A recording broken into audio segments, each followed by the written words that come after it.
Conversa de Carro. Apresentação, Renato Rossi. Bom dia, prezados amigos da Guaíba. Vocês sabem que aqui no Conversa de Carro a gente nunca deixa a peteca cair, né? Pois eu acho que nós já temos aqui alguns anos de programa e eu procuro sempre manter o nível, né? Trazer pessoas que realmente no mundo de fragmentação de informação, de diluição, de tanta coisa, sem nenhum sentido, que está inclusive na internet, que virou hoje quase que uma máquina de fakes, uma máquina de fofocas. É bom quando a gente tem profissionais de alto nível, como o Rodrigo Cerveira, que é um manager, né? Ele trabalha há muitos anos com imagem de marca, trabalhou na sua empresa, que é a Strategy Studio, que é estúdio de estratégia, ou de estratégico, né? E também é sócio da Vortex. É uma empresa que trabalha com marcas, principalmente, e teve um currículo muito rico, com marcas famosas que atuam no Brasil, e que o Rodrigo, juntamente com a sua equipe, ajudou a forjar, a solidificar marcas famosas aqui no Brasil, que eram famosas fora do Brasil, e que aqui praticamente o trabalho foi feito do zero, para que essas marcas tivessem notoriedade no mercado brasileiro. Existe um termo em inglês que é o brand equity. O brand equity é justamente o valor agregado a uma marca que leva um produto ou serviço que é polido essa marca. Ela é trabalhada para que o consumidor tenha uma percepção, reconhecimento e experiência com essa marca, mas que não caiba somente ali na funcionalidade do produto, né? O carro é bom, o carro não é bom, o meu televisor funciona ou não. A marca tem que ser algo mais sólido, algo que realmente toque o consumidor e que gere também uma lealdade. É o caso, por exemplo, da marca que eu estava testando ontem, numa viagem aqui pela Serra Gaúcha, com o Mercedes-Benz GLA, modelo 2026, o SUV da Mercedes-Benz, e durante todo o tempo eu ali dirigindo e pensando, né? Eu disse, poxa, a Mercedes está tomando ferro de todo lado aí com os concorrentes chineses que querem entrar no mercado de luxo. Mas aquele carro que eu estava nas mãos era tão bom, e um carro a combustão, um carro que tem um motor 1.3 turbinado, a combustão, a versão elétrica é melhor ainda. Eu disse, mas está aí a razão da Mercedes-Benz, quer dizer, fora de toda a mística que envolve a Mercedes, a qualidade do produto é superior. Rara vez que, inclusive, dirigindo um SUV chinês, eu sentia a qualidade que aquele GLA estava passando para mim, em termos de dirigibilidade, solidez, segurança, confiança imediata do piloto de testes no veículo. Foi uma viagem muito prazerosa na zona montanhosa aí do Rio Grande do Sul. Ontem, durante todo o dia, a Mercedes me emprestou o carro por um dia. Eu fiz essa avaliação, então, numa viagem rodoviária pela BR-116. Bom, agora é com você, né, Rodrigo? Eu já fiz aqui a minha introdução.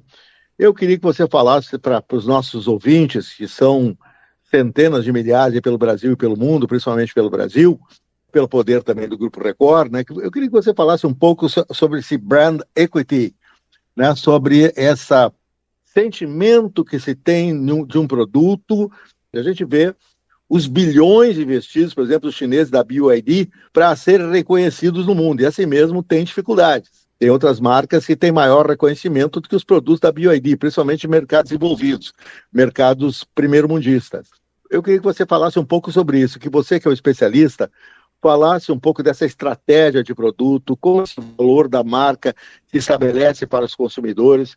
Estamos num mundo também de diluição total, né, de produtos. O automóvel virou uma commodity, né, como outra qualquer, tem quase o peso de um liquidificador. Fale um pouquinho sobre isso, tá, Rodrigo? Bom dia, Renato, um prazer estar aqui falando com você novamente. Bom dia aos ouvintes da Rádio Guaíba. É sempre um prazer poder trocar com você e falar um pouco sobre construção de valor de marca, principalmente nessa categoria de automobilística, que é uma categoria que eu tenho um carinho muito grande por ter trabalhado com ela durante quase 20 anos aí da minha carreira e ter construído algumas marcas que hoje são icônicas, né? Eu acho que a sua introdução foi perfeita. O primeiro ponto que eu queria chamar a atenção é que tudo isso que você relatou brilhantemente tem muito a ver com o conceito da própria tecnologia ter permeado a indústria automobilística de uma forma muito, muito horizontal, né? Acho que a primeira coisa que é importante a gente levar em consideração é que tecnologia é uma coisa que é acessível a todos, né? A tecnologia per si, ela nasce exclusiva, mas ela nasce sempre com o intuito de permear qualquer indústria onde ela entra. Então, se a gente fosse pensar qual é o papel da tecnologia é ser a base para você poder desenvolver produtos e serviços a partir dela. Essa é a grande ambição de toda a tecnologia que nasce, né? E a gente está vendo isso agora, por exemplo, com inteligência artificial permeando aí toda a nossa vida de uma forma quase que não percebida, né? Muitas das interações que a gente tem hoje, elas são coordenadas por inteligência artificial, a gente nem tem essa percepção. Mas o que acontece é que quando você tem uma tecnologia aplicada a uma nova indústria, você normalmente você derruba algumas barreiras de entrada, porque a forma como você desenvolve produtos e serviços, ela acaba mudando por conta disso. E, de novo, sendo uma solução absolutamente democrática, qualquer um que queira dedicar um tempo e que queira trabalhar utilizando ela, acaba criando, às vezes, um diferencial competitivo e disposicionando um pouco dos antigos players que vinham de tecnologias anteriores. Um bom exemplo que você deu foi dessa transição do motor a combustão para o motor híbrido e, enfim, para o elétrico também. Os carros, né, os automóveis e as marcas automotivas, durante um tempo, elas viveram o platô onde o que fazia diferença era exatamente a sensação que você tem quando você dirigiu a Mercedes. Qualidade de materiais, acabamento, qualidade de desenvolvimento de produto, não só do ponto de vista do habitáculo ou da dirigibilidade, mas também de motorização e dos motores. Então, você usar produtos mais nobres, ter capacidade de desenvolver produtos com soluções mais eficientes, e mais do que mais eficientes, com mais qualidade, no fim, criava um pouco de percepção, e essa percepção, no fim, era atribuída à marca, e você construía uma imagem de marca a partir da experiência do produto. E na categoria automobilística isso é muito presente porque o carro é muito tangível, né? Diferente de uma empresa de serviços, onde você vive uma experiência etérea, sem contato, o carro é uma coisa presente, né? Ele ocupa espaço, você usa ele para ir de um lugar para o outro, você está na rua. Então, a percepção é um pouco diferente. E com isso você construiu aí diferentes imagens de marca, você tem as marcas premium, que a gente chama, que são, por exemplo, Mercedes, as alemãs, Mercedes, Audi, BMW, só para citar algumas. Você tem as super premium, como Porsche, Bugatti, Bentley, Rolls-Royce, etc. E aí você tem as marcas mainstream, das quais, por exemplo, Toyota é uma marca que ocupa bastante esse espaço, baseado na coisa da qualidade, que é um trade-off que o consumidor faz. Ele só tem a lógica, ele tem um produto que não quebra, mas ele não tem um design tão interessante, não tem um produto que chama tanta atenção, nem um produto que empresta imagem para ele. Mas, no final das contas, são formas diferentes de você construir um pouco de percepção de valor. Rodrigo, claro. Desculpe te interromper, você falou de Toyota, né? Você disse que a Toyota, então, ela tem uma credibilidade muito grande, enquanto a marca que não quebra, a marca que está no mundo, mas, ao que parece, os produtos não são muito excitantes, não é? Exatamente, perfeito. Essa é a analogia perfeita, Renato. E aí, isso também mostra para a gente como você pode construir diferentes percepções de valor na cabeça dos diferentes consumidores. Porque se eu tivesse que simplificar, o que é valor de marca? Valor de marca é você fazer com que o preço deixe de ser um atributo relevante na escolha. Quando você pensa em valor de marca, é aquela percepção que você tem em relação a alguma marca, onde você para de olhar o valor tangível daquele produto, ou seja, um carro que vai me levar de A até B, que vai consumir X litros de gasolina, que vai ter X potência, que vai ter X espaço para carregar minha família e minhas malas, e passa a ser uma outra lógica. Eu vou pagar um valor premium nesse produto, porque ele entrega mais do que esse valor transacional ou utilitário. Ele me entrega uma imagem. E essa imagem você pode construir tanto de uma forma mais básica, como a partir de um atributo como qualidade, que é o que a Toyota faz, como através do atributo aspiracional, que são as marcas premium, as marcas super premium entregam para você. Então, valor de marca tem muito a ver com isso, né? E o que a gente está vendo agora, pelo menos o que eu sinto, né, andando pelas ruas e olhando, é que essa percepção de valor de marca ela está sendo meio erodida, até pela presença massiva dos chineses. Então, para fazer uma analogia simples, talvez o que a gente esteja vendo na indústria automobilística é o que a gente vê na indústria, por exemplo, de celulares, de smartphones. Hoje você conhece o quê? Quantas marcas você tem uma percepção real? Talvez você tenha uma percepção real com o iPhone da Apple, que é uma marca premium, que não tem o melhor produto, mas te empresta uma imagem. Você tem uma percepção ótima da Samsung, que é uma marca mais mainstream, que a gente chama de mercado, que entrega produtos de alta qualidade também, mas que não tem tanta imagem. E você tem uma miríade de outras marcas entregando produtos muito similares, fazendo a mesma coisa, com a mesma câmera, com o mesmo chip, com a mesma capacidade de processamento, com a mesma capacidade de armazenamento, mas que você não conhece. Então, essa smartphoneização do mercado automobilístico é o que as marcas chinesas estão trazendo para essa nova realidade que a gente está vivendo. Essa é uma coisa que acontece por quê? Porque você tem uma ruptura de mudança de plataforma de tecnologia.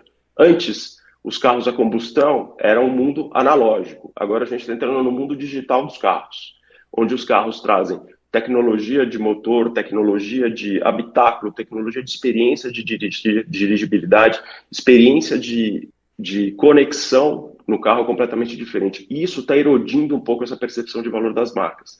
Então, talvez o que a gente esteja vivendo agora, e por conta das chinesas, é essa comoditização do que é um carro. E o grande desafio das marcas que são marcas premium, principalmente as alemãs, ou as marcas chinesas que querem ser premium, como a BYD, por exemplo, é conseguir criar essa percepção de valor, de novo, para esse consumidor que hoje está olhando para essa tecnologia. Mas a tecnologia, ela é comum a todos. Então, aí que está a grande dificuldade. Aí que está o pulo do gato para os players que atuam dentro desse segmento. Você acha que para esse novo consumidor que está aí, que está tendo esse, na verdade, deslumbramento ainda com as marcas chinesas, né? Que vocês são bons carros, alguns nem tão bons, não é? Inclusive aqui no Brasil está sendo um entreposto de carros chineses, marcas se acumulando no mercado, você não tem nem percepção concreta de uma nem de outra, porque você não teve uma experiência anterior com essas marcas, então você não tem um histórico com as marcas, você não consegue nem... Por outro lado, também marcas instaladas no Brasil há décadas, a gente vê que a evolução dessas marcas é muito lenta. A evolução tecnológica continua muito lenta.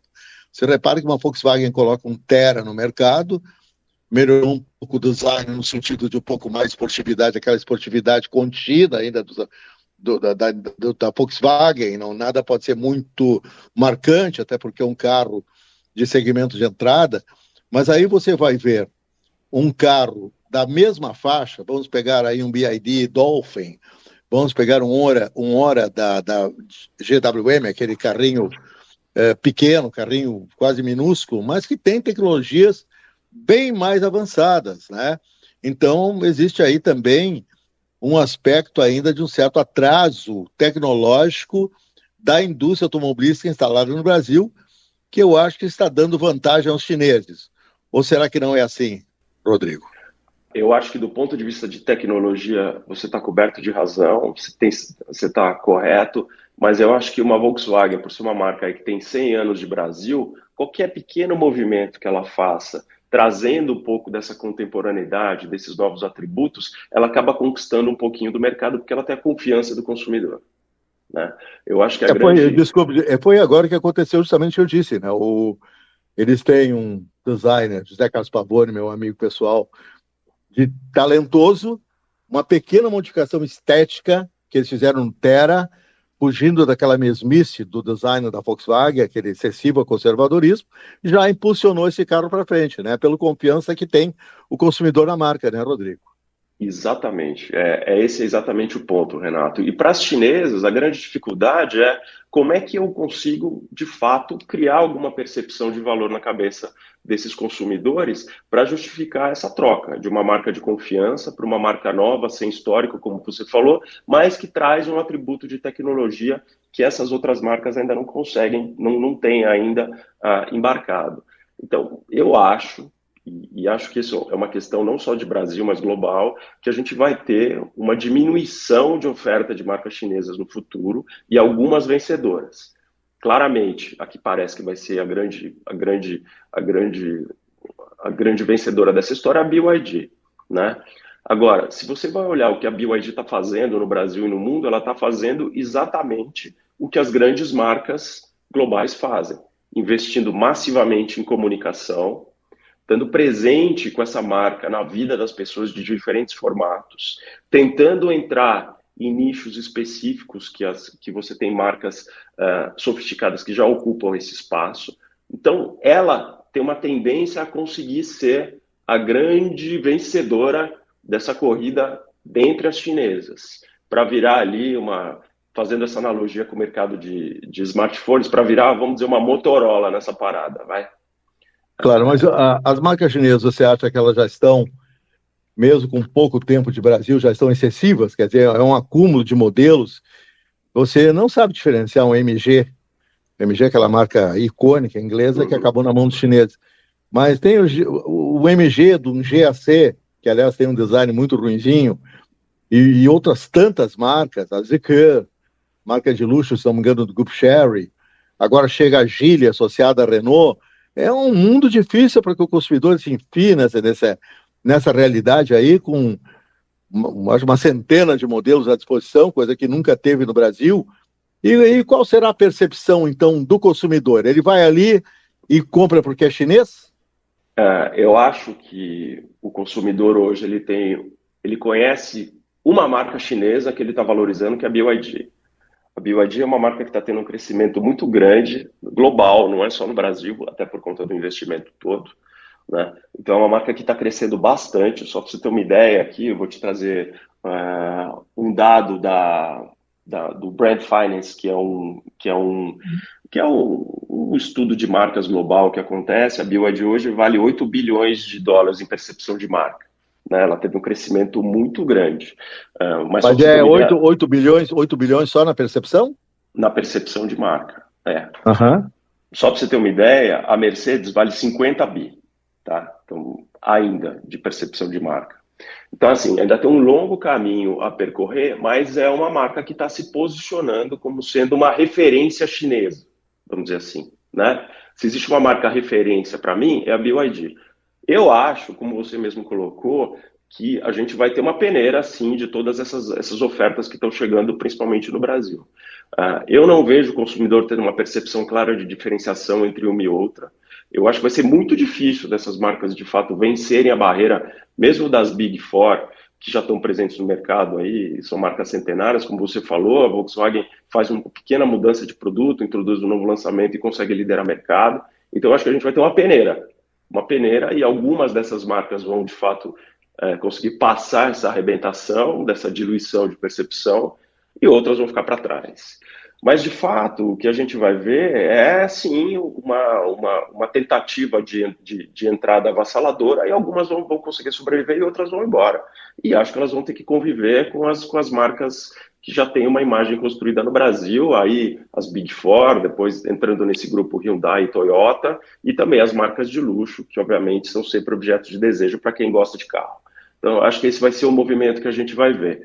Porque eu tenho essa experiência de andar na rua e sentir isso. Você deve ter a mesma experiência e deve sentir a mesma coisa. Você não sabe quem é quem, né? Como você colocou aqui há um tempinho atrás. Não, esses dias eu andei atrás de um carro e nas ruas de Porto Alegre e pensei que fosse um Porsche, né? Um Porsche Cayenne, alguma coisa desse. Não, era um ZK, que é uma marca de luxo também da Chery, né? E é vendida no Brasil, custa caro os carros da ZK no mercado brasileiro. Então tem esse aspecto ainda também dos chineses se libertarem da cópia, né? Eles agora começam com a nova geração de designers até da China. Isso me contou durante uma conversa bastante produtiva que eu tive com o John Hope, que era o diretor de design da Chery, da própria Chery. Quando eu encontrei ele lá na Europa, e nós conversamos muito sobre design, sobre os caminhos da própria Chery. A Chery estava mais incipiente naquela época do que é hoje. E ele falava que eles estavam formando uma nova geração de designers e tal, e dando maior liberdade a esses designers a criar realmente um design também genuíno. Hoje a gente vê que está muito standard, está muito igual esse design dos carros chineses, né, o Rodrigo?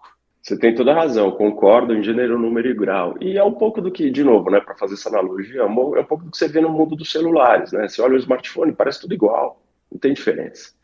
É um pouco do que a gente está vivendo. Então, o grande desafio para essas marcas chinesas, se de fato quiserem ser marcas que vão ter longevidade e vão se posicionar para esse mercado, não só do Brasil, mas mercado global, é começar a construir diferenciação, que é o que você está falando, um design que seja específico, que tenha uma cara que você reconheça, né? E distinção. Quais são os atributos que vão justificar eu escolher esta marca, escolher este produto, ao invés de escolher outros, já que essa coisa da tecnologia padronizada faz com que tudo fique muito parecido.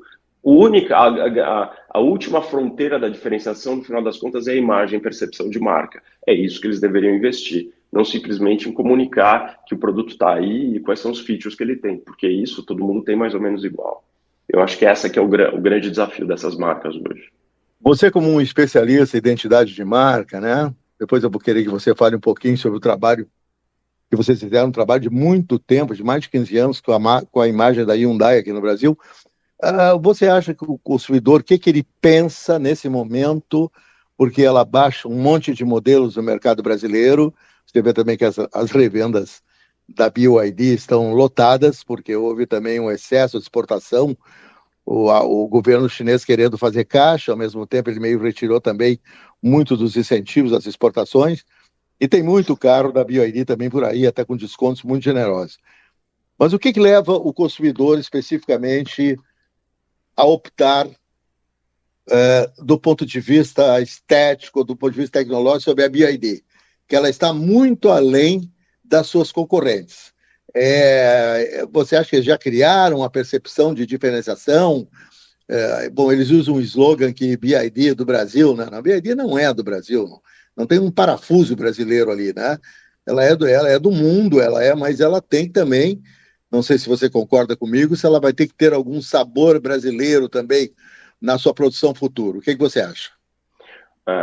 Eu acho que sim, né? O que eu acho que a BYD está fazendo é construindo de fato uma marca no Brasil, investindo para fazer isso, né? Não só trazendo os produtos e fazendo uma comunicação meio tradicional, como todos os outros fazem, mostrando show de carro, features, mas investindo de fato em construir uma imagem de solidez, uma imagem mais próxima das pessoas, como você mesmo diz, a partir desse slogan que não é real, mas que pode virar real no futuro. Eles investiram numa fábrica na Bahia, né?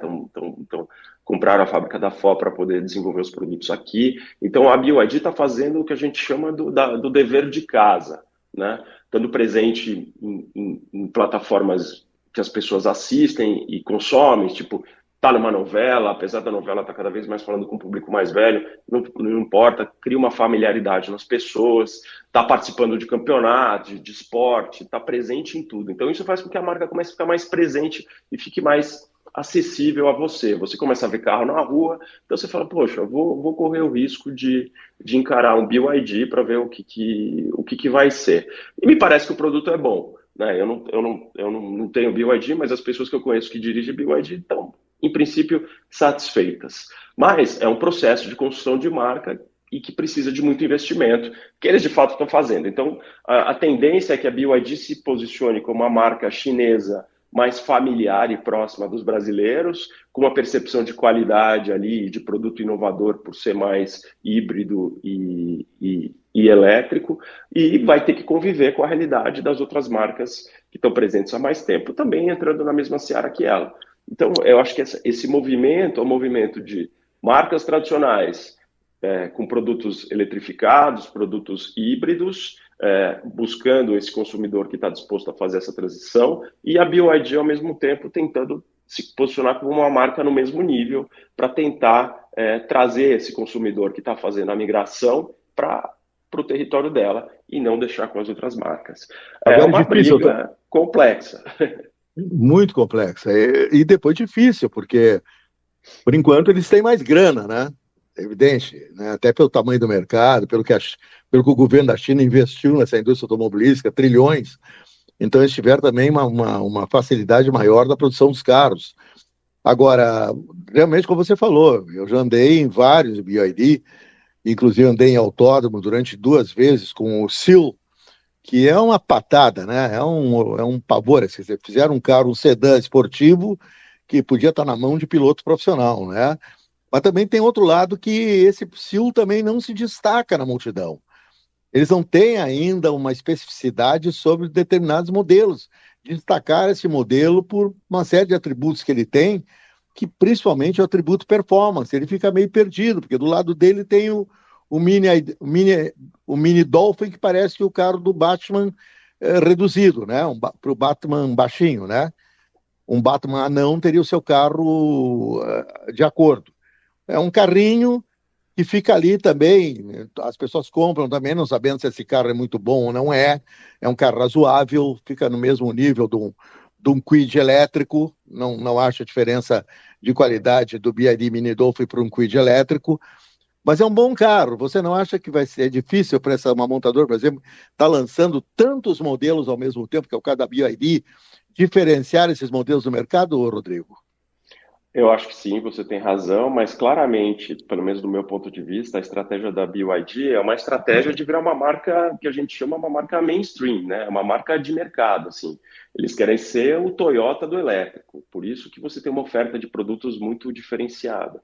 Claro. Essa sensação, obviamente, que você tem, né, com o Seal, como você falou, é porque o motor elétrico entrega aquele torque, né? Então, a sensação que você tem com o motor elétrico é que, putz, nossa, quanta potência.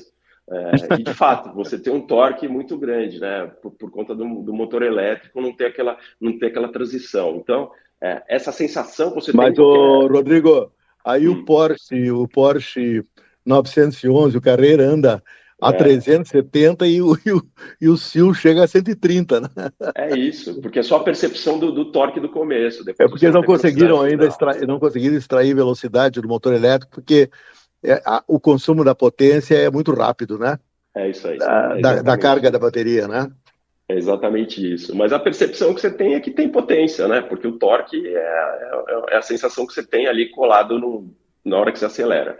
Mas, de fato, o que eu vejo, assim, é a BYD fazendo todos esses investimentos e conseguindo se posicionar globalmente como uma marca chinesa que consegue competir nessa arena global. E isso também se reflete aqui no Brasil, especificamente. O brasileiro tem uma tendência a gostar de novidade, apesar de ser um pouco tradicional na hora de escolher carro, porque é um investimento alto e que, no final das contas, vira um negócio que tem o valor de revenda acaba sendo importante na hora do processo de decisão, mas a BYD, de fato, está conseguindo penetrar principalmente nos mercados de maior valor, né? Mercados do Sudeste, etc., ela está conseguindo ter uma penetração boa. Agora, tudo depende do que vai acontecer no futuro. A grande dificuldade continua sendo construir percepção de diferenciação e valor. E isso você tem que fazer através da marca, não só através do produto, porque os produtos, na minha opinião, eles começam a ficar muito parecidos entre si. Então, construir valor de marca acaba sendo uma necessidade grande ali, e talvez a necessidade estratégica mais importante para todas essas marcas. Você falou sobre o grande trabalho, né? Eu me lembro de uma marca que não tinha nenhuma expressividade e tinha carros muito ruins no mercado mundial. E olha, eu andei nesses carros na década de 90, até fora do Brasil, com os Hyundai. Meu Deus do céu, os SUVs muito ruins. O que houve com essa? Como é que vocês fizeram a Hyundai caminhar tão bem para se tornar uma marca referencial no Brasil, o que é até hoje, porque está aí o sucesso tremendo do HB20, por exemplo, e outros carros importados que eles trouxeram também. Eu me recordo quando eles começaram a mudar a percepção do consumidor, foi através do Tucson, do SUV, que me lembro daquele carro invadindo São Paulo, primeiramente, e depois o resto do Brasil. Qual é o trabalho que vocês fizeram ali? Deu muito trabalho para vocês para forjarem uma imagem de marca sólida para a Hyundai, Rodrigo? Deu sim, Renato, e acho que grande mérito disso também foi do Grupo Caoa e do Carlos Alberto de Oliveira Andrade, que acreditou nesse movimento, né? A gente tem que entender que isso tudo começou numa era pré-internet, né? Não, já existia internet, mas pré-redes sociais, pré-smartphones, onde você dependia muito dos veículos de comunicação tradicionais. E a Hyundai vivia uma realidade onde ela já tinha saído do Brasil 2 vezes. Então, você imagina, pessoas que tinham comprado esse carro no começo da década de 90, ali na primeira abertura de mercado, ficaram com literalmente um mico na mão. Quando o Grupo Caoa começou a representar a marca, ele falou, não adianta eu falar de mim mesmo, porque ninguém vai acreditar. A gente precisa trazer alguns atributos externos para poder justificar essa reentrada de mercado e por que vale a pena você investir no Hyundai. E aí, um trabalho muito grande de trazer premiações internacionais, análises e testes feitos, por exemplo, como o J.D. Power, o instituto americano que a gente acabou trazendo essa imagem para o Brasil do J.D. Power, e com um trabalho consistente obviamente, de novos produtos, com a chegada do Tucson e a entrada nesse segmento de SUV, que era ainda uma coisa nova no Brasil também e no mundo. Uma comunicação concentrada... Rodrigo, tenho que te interromper de novo. Quando é que foi o Tucson mesmo, Rodrigo, que vocês começaram a trabalhar sobre ele no Brasil? Em 94, o começo. Sim. Uhum. Né? E era o começo ainda da era SUV, né? Os SUVs estavam começando a chegar não só no Brasil como no mundo, e o Tucson foi o primeiro SUV que não é SUV premium. Não era uma Grand Cherokee, não era uma RAV4, que eram produtos caríssimos, que não eram acessíveis. O Tucson foi o primeiro que competia ali com o mundo dos sedãs ali, vamos chamar assim. E a chegada do Tucson veio junto com essa coisa de um produto melhor, com um produto com melhores avaliações de especialistas, e aí um trabalho de comunicação muito centrado na visão de terceiros a partir do produto foi o que ajudou a construir um pouco da nova imagem da Hyundai. E essa o doutor Carlos Alberto, eu acho que temos que fazer também pessoa contraditória, eu acho que, né, tem tantas críticas sobre ele também, mas ele tinha seu lado de genialidade, não é, Rodrigo? Ele tinha uma visão futurista, esse executivo, o dono da Caoa, porque ele também foi o cara que não teve temor em investir também, como ele investiu milhões em publicidade. Eu me lembro das páginas e páginas inteiras que ele comprava na Folha de São Paulo, na época um jornal que brilhava, né? Então, ele não tinha destemor. Ele foi mesmo e conseguiu gerar uma imagem forte para a marca, né? Exato. E uma das coisas que você tem que fazer quando você está pensando em construção de imagem de marca é trabalhar a sua reputação e sua estatura. Naquela época, você está onde você constrói percepção e estatura, estando num veículo como os jornais, né? Porque os jornais eram veículos que eram lidos pelos formadores de opinião. Então, era incrível, tá no né? jornal, tá no jornal com consistência e permanência, sempre nos mesmos lugares, ajudou muito a construir imagem e percepção para a Hyundai e para o Tucson especificamente, que foi o primeiro grande laboratório, vamos dizer assim. Depois acabou vindo os outros produtos, né? A Zira, Santa Fé, o próprio i30, todos esses produtos foram construídos dentro da mesma estratégia de construir imagem, reputação e estatura através de veículos formadores de opinião, como começou no jornal, depois rádio, depois televisão, sempre nos lugares de maior qualidade. Hoje o mercado está muito diferente. Hoje você tem, né, o digital em tudo, todo mundo tem... A prova está hoje, né, que eu aqui, um veterano, né, do jornalismo, com 74 anos de idade, comecei no jornalismo lá por 78, né, no jornal, formação toda em jornal, já trabalhei, tive sorte de já entrar no maior jornal da região sul, que era a Folha da Tarde na época. Foi a grande escola minha, jornalismo, foi o jornal. Foi lá que eu aprendi tudo, aprendi o texto, aprendi mais o texto. E hoje eu ainda sou um nostálgico, porque eu faço o blog de Carros e Motos do jornal digital do Correio do Povo, né? E eu coloco o texto no digital, mas, claro, numa abordagem diferente, numa abordagem histórica do automóvel também, né? Oferecendo ao leitor, não é só a imagem que eu estou grudado, né? Eu faço televisão para burro. Meu teste de carro ontem na Mercedes-Benz, na Serra Gaúcha, foi um teste com uma equipe de TV, né? Legal. E, bom, eu digo isso, mas o jornal também, eu falo porque hoje eu estou competindo no meio de comunicação com os youtubers com 20 anos de idade, 21, 22, e sabem muito sobre internet, são filhos dessa geração digitalizada. Então mudou tudo também, né, em termos de comunicação, né? Para vocês, publicitários, essas mudanças devem ser valiosas, né? Vocês têm que seguir os novos trends, né? Os novos caminhos. Como é que é isso? Como é que é esse desafio, Rodrigo? Exato. Eu acho que agora a gente vive uma era onde você, para construir uma marca, você tem, primeiro, muito mais ferramentas, né? Se no passado você dependia de 5, 6 caminhos para poder fazer isso, hoje você tem muito mais ferramentas.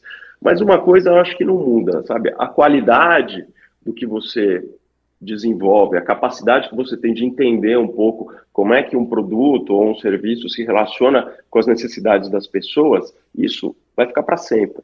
Não importa se você, né, vou usar o teu exemplo, né, Renato, se você está comunicando através do rádio, através do jornal, através de uma plataforma digital, através do site, o que importa é o conteúdo que você tem. E o conteúdo cada vez mais vai ser valorizado pelas pessoas. E por incrível que pareça, ele vai ser muito mais valorizado ainda por essa era de inteligência artificial que a gente está vivendo. Porque se as pessoas vão usar cada vez mais a IA para trazer informação para elas, essa IA vai buscar essa informação onde tiver mais valor e mais qualidade. Por isso que, ao invés da gente achar que esse movimento todo que está acontecendo vai tirar oportunidade para quem sabe fazer um conteúdo de qualidade, é o contrário. A IA cada vez mais vai valorizar o bom conteúdo e o conteúdo de qualidade como que você faz. Então, é o renascimento do conteúdo bem feito e não simplesmente uma obsolescência dos profissionais que sabem do que eles estão falando. É o contrário que a gente vai viver nesse futuro próximo aqui, imediato. Então, eu acho que se você tem a capacidade... Isso se opõe também àquela coisa nojenta que nós temos no Brasil, né? Porque eu vejo quando você chega numa loja, eu senti a minha passagem da idade pela forma que me atendem, né? E isso que eu sou um cara, sem nenhuma modéstia, muito bem conservado, vamos dizer, né? Para meus 74, porque eu sou um cara de aspecto jovial, sou um cara que não tem nenhum conservadorismo na minha pessoa, sem forçar a barra, né? Eu me desafio a fazer coisas bastante ainda intensivas, mas é o etarismo, eu falei, né? Quer dizer que você está colocando que uma coisa importante, que a experiência humana, então, vai continuar tendo seu valor, né? Eu acho que ela vai ter mais valor ainda nessa era de IA, porque se as pessoas não vão mais buscar por elas mesmas e vão confiar numa IA para trazer informação, a IA vai confiar na informação de qualidade, diferente, e que traz muito mais estofo do que essa superficialidade que a gente tem visto. A IA não é somente conectar algoritmos, uma coisa totalmente tecnológica, ou existe um humano também por trás? Não, a IA em si, a ferramenta de IA, o que ela faz é varrer todo o universo digital para capturar aquela informação para trazer para o que as pessoas estão buscando. Mas essa informação que ela vai buscar, ela não vai buscar a informação mais vazia, ela vai buscar a informação com mais qualidade, porque ela tem capacidade de processar tudo isso. Então, a vitória do conteúdo de qualidade, ela vai ser explicitada pelas escolhas que a IA vai fazer, e não pela lógica da informação curta, simples, superficial, que era o que a gente vivia nessa era de rede social, que é um postzinho com 3 palavras, um videozinho de 5 segundos, porque as pessoas não têm atenção, porque elas não vão mais fazer essa captura, quem vai fazer essa captura é a IA. Então, quando você perguntar, faça uma análise do mercado automobilístico futuro para os próximos 5 anos, ela não vai buscar essa informação no conteúdo raso, ela vai buscar essa informação no conteúdo profundo. E aí é onde os bons gestores de conteúdo, ou criadores de conteúdo, que ainda são as pessoas, porque a IA, ela per si não faz nada, ela simplesmente agrega e constrói uma nova narrativa, ainda vão ser muito valorizados. Então eu acho que é um renascimento do conteúdo de qualidade. Textos longos, textos autorais, textos com opinião, tudo isso vai ser valorizado nesse momento que a gente está vivendo agora, né? Que está começando a acontecer agora na nossa vida. É um pouco de coragem que eu tive de enfiar no meio digital textos até mais discursivos, mas são textos onde eu misturo uma parte emocional minha de todas as experiências que eu vivi no mundo com o automóvel, que foram as mais variadas possíveis, com algo atual, né, dos automóveis que eu estou testando, ou de algum histórico que eu quero colocar, com uma boa receptividade, quer dizer, as pessoas continuam, jovens que me escrevem, pessoas continuam lendo, né? Continuam se informando, para essa informação ter qualidade, né? Exatamente. E isso acontece com a sua audiência direta, vamos dizer assim, que são as pessoas que seguem, te escutam, te leem e te veem, e também vai acontecer com as plataformas de IA que vão buscar esse conteúdo de qualidade para ela criar um negócio diferente para quem está buscando.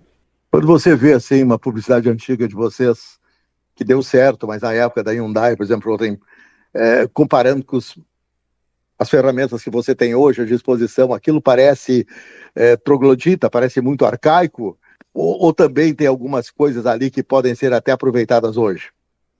Eu acho que a lógica do conteúdo, ela se mantém. O que muda é a forma. Quando a gente está falando de jornal, a gente está falando de uma página estática, né? Impressa não necessariamente com a melhor qualidade do mundo, que era perecível, que durava um dia, basicamente, né? Então, assim, isso dito, o conteúdo que está lá, ele simplesmente achou uma forma nova nesses diferentes veículos que a gente tem hoje para usar a plataforma de comunicação diferente. Então, você pode ser mais interativo, você pode fazer a coisa ter outros elementos de persuasão que não só a imagem estática. Você pode ter o vídeo, pode ter o áudio, pode ter a interação, pode ter o 3D, você pode ter o formato curto, o formato longo. Então, na verdade, o conteúdo per si, eu acho que ele continua sendo relevante, porque as pessoas continuam sendo pessoas. O que muda é a forma como você leva isso através da plataforma tecnológica que você usa. Quer dizer que existe também hoje uma necessidade maior de uma informação um pouco mais complexa que reduz a potência daqueles caras que estavam ali viralizando. Eu vi isso assim, até na indústria automobilística, o chamado youtuber, né? Então, eu participei até de festival de youtuber em São Paulo, que era bastante começando a estranheza das pessoas que estavam lá, né? Que não tinha ninguém de cabelo normal, né? O cabelo era sempre rosa ou de outras cores, né? Claro que eu não vou discriminar ninguém pela forma. Cada geração tem a sua forma também de expressão visual, de expressão física. Mas eu via muita informação excessivamente concisa e viralizou. Eu me lembro que até a montadora valorizava muito isso. O cara fez uma matéria, o cara viralizou. Eu acho que e caras que não tinham nenhuma experiência na área jornalística, como eu conheço alguns hoje ainda. Uns estiveram até na China recentemente a convite de uma agência de São Paulo para visitar lá a fábrica da Xangan. Achei umas matérias fraquíssimas que os produziram. Mas como é que fica isso, hein? Quer dizer, a excessiva síntese também, que não exigia nenhum conhecimento, essa também está desaparecendo? Eu acho que existe espaço para os dois, por uma razão. Eu acho que esses creators e esses influenciadores, eles falam com um público um pouco diferente. Então, quando você tem uma necessidade de falar uma linguagem mais simples, uma linguagem mais no mesmo nível de um público que se interessa por esse tipo de conteúdo, você pode usar eles. Agora, quando você está querendo falar, ser um pouco mais sofisticado, um pouco mais técnico, né, ou falar de atributos mais específicos para um público que valoriza isso, você usa um outro tipo de profissional. Então, eu acho que é um mundo onde você pode usar diferentes tipos de abordagens e aí medir qual que dá mais resultado. Eu não acho que é um mundo de ou, acho que é um mundo de e. Mas, óbvio, quando você está falando de uma indústria como a indústria automobilística, e principalmente de um público de maior poder aquisitivo e um pouco mais, vamos dizer assim, tradicional, esse cara vai buscar a informação mais técnica, mais sofisticada, e não essa informação mais rasa, que é uma informação quase do ponto de vista do motorista, vamos dizer assim. Mas eu acho que tem espaço para os dois. Dependendo da indústria, umas funcionam melhor com o outro, com um tipo, outras com o outro, mas eu acho que tem espaço para os dois. E o grande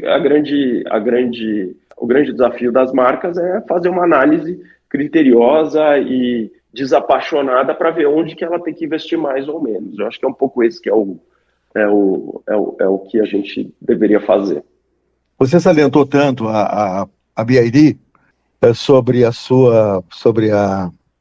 questão toda dessa força que essa marca tem no mundo, mas as marcas chinesas em geral, elas vão ter que investir mais ainda na publicidade, no contato com os clientes, no conhecimento dos mercados, se quiserem realmente sobreviver nesse mundo tão competitivo e, ao mesmo tempo, um mundo tão contraditório, né, Rodrigo? Porque tudo isso que nós falamos, inteligência artificial, mecanismos que vocês têm publicitários hoje de alta tecnologia, né, os vídeos maravilhosos em 3D que a gente assiste por aí, e, no entanto, temos aí o grande ator, o velho petróleo, né, que está lá debaixo da terra, lá está ainda resistindo, mais pelo atraso cultural do planeta do que por outra coisa, até porque tem hoje um cara completamente cego e louco na presidência do país mais poderoso do mundo, um cara que anula todos os processos de proteção ambiental, trocando essa proteção por carvão e petróleo, é um negócio absurdo. né? Tudo que, por exemplo, que o governo anterior fez de 380 bilhões para criar uma sociedade, um país mais verde nos Estados Unidos da América, né? Baseado em carros elétricos, principalmente. Tudo isso foi por água abaixo e nós temos agora novamente esse protagonismo do petróleo, né? Como é que você vê essa situação? Primeiro que eu falei para você sobre essa questão também, se essas marcas como a BYD vão se manter no mercado, vão se expandir, ou será que isso pode, porque eu estou vendo também uma grande reação das montadoras europeias, com uma Renault lançando produtos excelentes, a Renault que foi a pioneira em 2011, quando lá no Salão de Frankfurt lançou a sua linha elétrica completa, mas eles estavam, a Van Lettre, eles estavam além do seu tempo, tiveram que recuar e agora voltar ao elétrico com sucesso. Os carros elétricos da Europa, hoje os mais vendidos, são europeus. Como é que você vê essa questão? China, que não tem legacy, os outros que têm heritage, têm legacy tentando sobreviver e avançar. Vai ser uma batalha cada vez maior e um pano de fundo que é complexo, né? Porque é uma geopolítica altamente complicada, né? Eu acho que, independente da estratégia, a estratégia de qualquer marca deveria se focar em construir percepção de valor, né? E construir percepção de valor passa, sim, por uma comunicação bem feita, bem estruturada, que construa uma imagem na cabeça do consumidor, mas também passa por desenvolvimento de produtos, desenvolvimento de experiências, mercado de pós-venda, uma lógica de desenvolver um mercado, um aftermarket forte em países como o Brasil, por exemplo.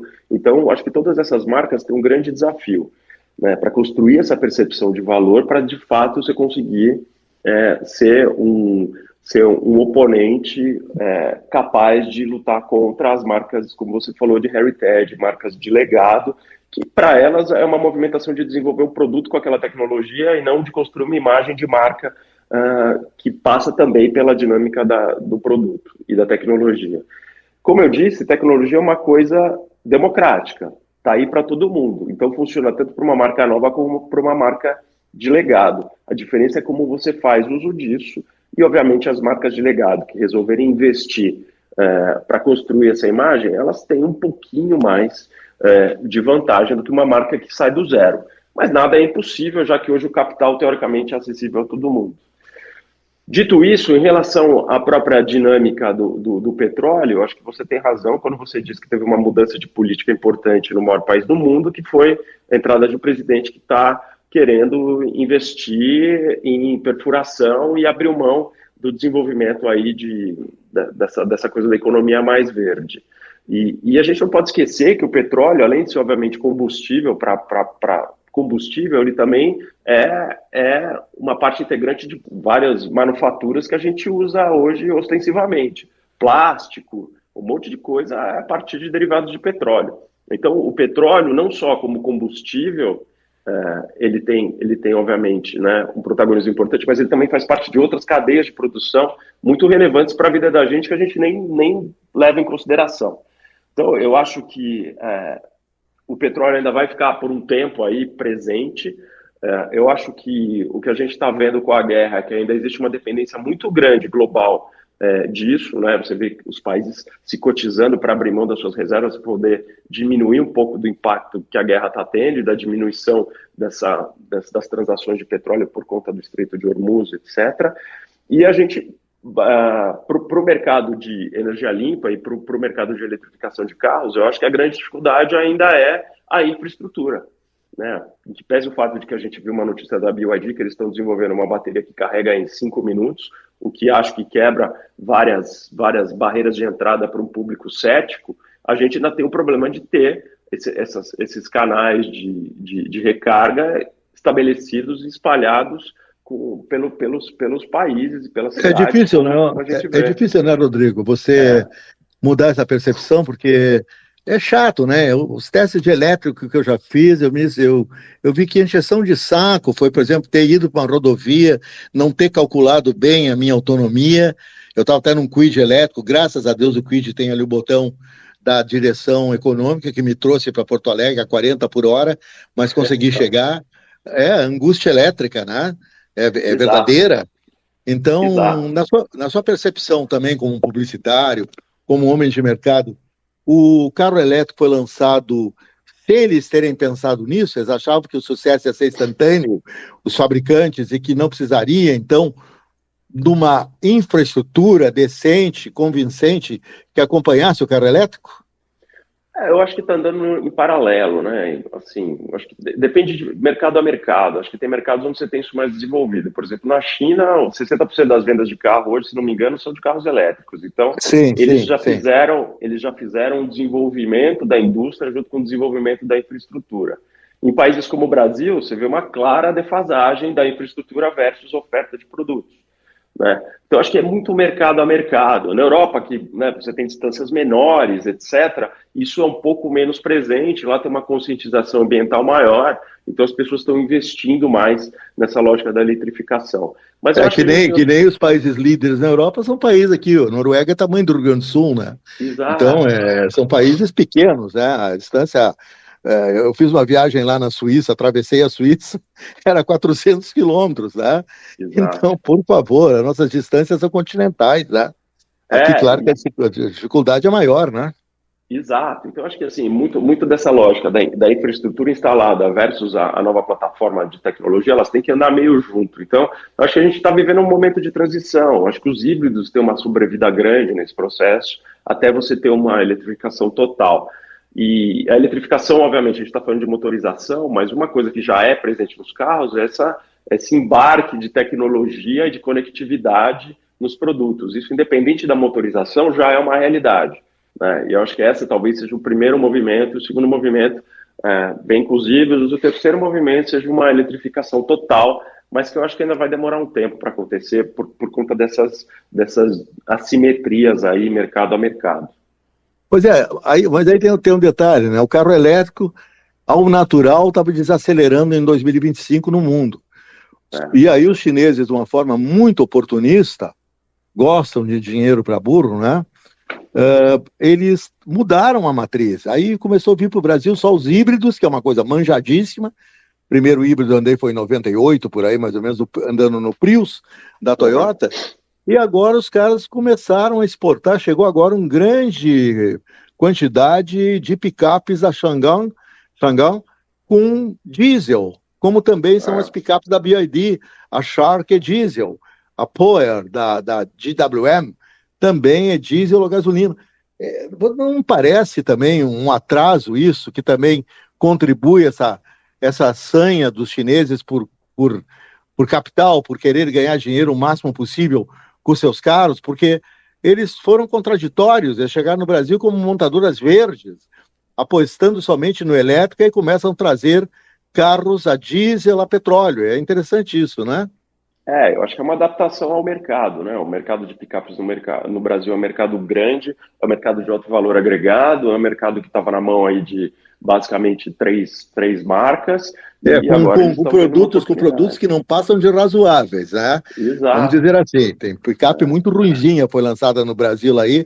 Eu ando numa Ranger, não tem nada de especial numa Ranger da Ford, nem a Hilux tem. A Hilux tem muitas falhas, na minha opinião.